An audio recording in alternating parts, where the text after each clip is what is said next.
Hello, welcome back to At the Back Door. I missed you guys so much. If you're new here, welcome. I am your host, Ivan Evangelista, and this is a channel where we talk about things we usually don't talk about, all the taboo stuff. And today we're going to talk about contraceptives. Okay, so I just want to sit down and talk about my experience with contraceptives. I'm not a doctor, so take this with a grain of salt. First experience with contraceptives is, of course, condoms. It doesn't only protect us from unwanted pregnancies, pero it also protects us from STIs and STDs. And ang dami kong naririnig ng mga lalaki na they complain about that they don't feel pleasure as much pag naka-condom. Pero there's so many brands out there that you can choose from na you can actually feel pleasure. Tapos, alam mo, it's a preventable disease na sobrang dali lang ma-prevent. So just use the condom kasi it's not worth it. Tapos, I didn't listen to my own advice when I was younger, so I needed a morning after pill.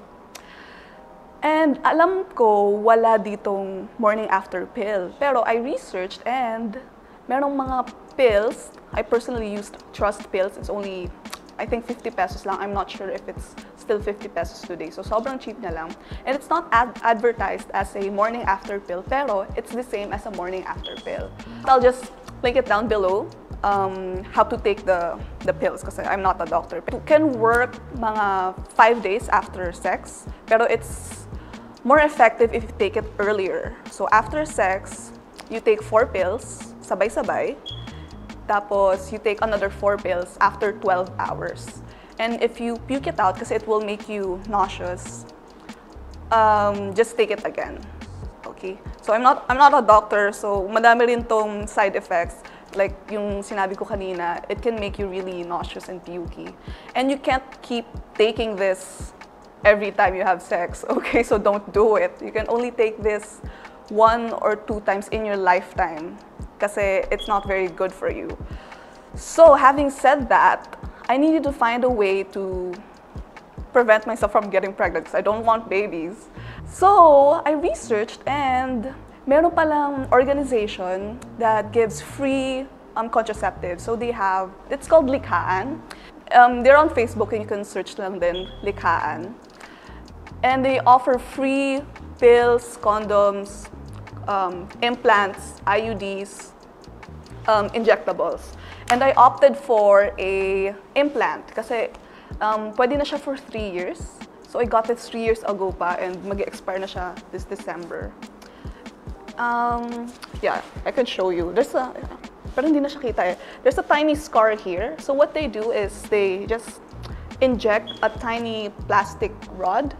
And this plastic rod, mas mild siya kaysa sa pills. Ayoko kong mag-pills kasi it can make me very nauseous. And this rod, it excretes ongoing hormones so that you don't get pregnant. Pero it has a lot of side effects then, so you can break out, you can gain weight, and sobrang magiging irregular yung period mo. Pero some girls, hindi naman. And kung na-experience nyo yung grabe yung side effects, libre lang din to take it out. So you can take it out anytime kung hindi talaga nag-work for you. I experienced all of those side effects. So I thought of opting for another kind of contraceptive. And my partner, he has 2 kids na kasi. So we thought of getting a vasectomy. So I researched again and meron palang organization that gives free vasectomies. So yung pinuntahan namin is called NSVI. So it stands for No Scalpel Vasectomy Incorporation. Yeah, I'll also link it down below. And they do the operation here in Manila twice a year. Pero since COVID, I think they stopped the operations. Pero I know there are other organizations that offers free vasectomies. We will link it down below na lang din. Yung experience niya with it, it's very easy actually. So what they do is they go into your ball sacks. Tapos may maliit lang silang nabubutasin, like very sobrang liit, like I can't even see the scar. Tapos ika-cut lang nila yung thing in there that the sperm goes into. it's not very painful. Tapos, after 1 or 2 days, nawala na yung discomfort and very mild lang yung discomfort niya. Tapos ngayon, wala na siyang nararamdaman at all. And sa mga lalaki that is scared to get a vasectomy, don't be afraid. Hindi mababawasan yung pagkalalaki nyo. Hindi mababawasan yung cum nyo. Wala lang siyang sperm to make babies. And parehas pa rin yung libido niya. So, he's still the same horny guy. Those are my experiences with contraceptives. So since we don't have a problem na di na kami anxious about having unwanted pregnancies, mas better na yung sex namin. And yeah, wala nang anxiety about baka magka-baby kami or when is my next period. Like everything's just smooth sailing na. Okay, sa pull-out method naman, I know a lot of people do this method, pero it doesn't really work because pre-cum can have sperm. Sperm can leak out to the pre-cum. Kaya ang dami nating unwanted pregnancies kasi akala ng mga tao na pag sa labas mo pinutok, you can't make babies, but it's not really true. And mas safer pa rin to use a condom for protection na din from sexually transmitted diseases. And also, you don't want unwanted babies. So I almost forgot to say, vasectomies are not always reversible. So kailangan nyo siya talaga pag-isipan mabuti if you're going to get it. Kasi, like, pwede siya i-reverse pero it's not always successful.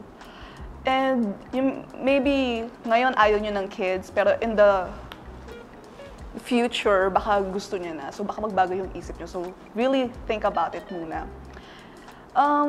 Napunta kami sa usapan ng vasectomy because about my implant, it's giving me side effects. Pero ngayon okay na eh. So di ko pa siya napapatanggal.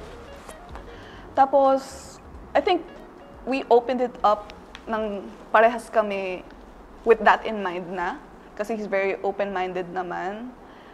And nung nag-research kami about it, hindi naman mawawala yung testosterone niya or manliness niya or his horniness. So it's still, everything still functions the same. Trust me. So, ayun. Yeah, go get it. And if you have any more questions about contraceptives, vasectomies, injectables, yeah, you can comment down below if you want. So, yeah, I guess that's it. I hope you enjoyed the video. Again, I'm your host, Ivan Evangelista, and I hope you watch the next video here at The Back Door. See you guys!